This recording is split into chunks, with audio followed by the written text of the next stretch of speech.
यानंतरची बातमी आहे धनंजय मुंडेंसंदर्भातली। धनंजय मुंडे आता निर्दोष असल्याचं केवळ स्वप्नच राहिलंय। अंजली दमन यांनी हे वक्तव्य केले आणि याच पार्श्वभूमीवरती आता पुन्हा एकदा चर्चांना ऊत आलेला आहे।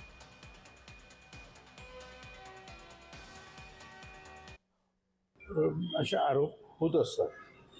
तर कित्येक वेळा ते आरोप बरोबर असतात, कित्येक वेळा ते आरोप चुकीचे असतात आणि मग त्याच्यावर एकच उपाय असतो, तो म्हणजे कोर्टात जाणं आणि पूर्णपणे त्या आरोपांची छाननी करणं। आधीची छाननी केल्यानंतर असं आढळलं की धनंजय मुंडे यांच्यावर जे आरोप करण्यात आले त्याच्यात काही तथ्य नाही।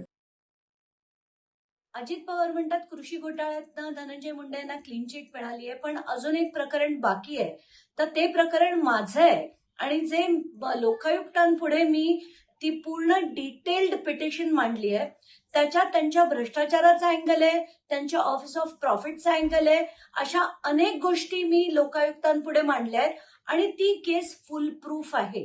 त्यामुळे धनंजय मुंडे यांनी पण मंत्रिमंडळात परत यायचं स्वप्न बघणं सोडून द्यावं आणि अजित पवारांनी अशी विधानं करणं सोडून द्यावं, कारण ते कुठच्याही अँगलने परत मंत्रिमंडळात येऊ शकणार नाहीत।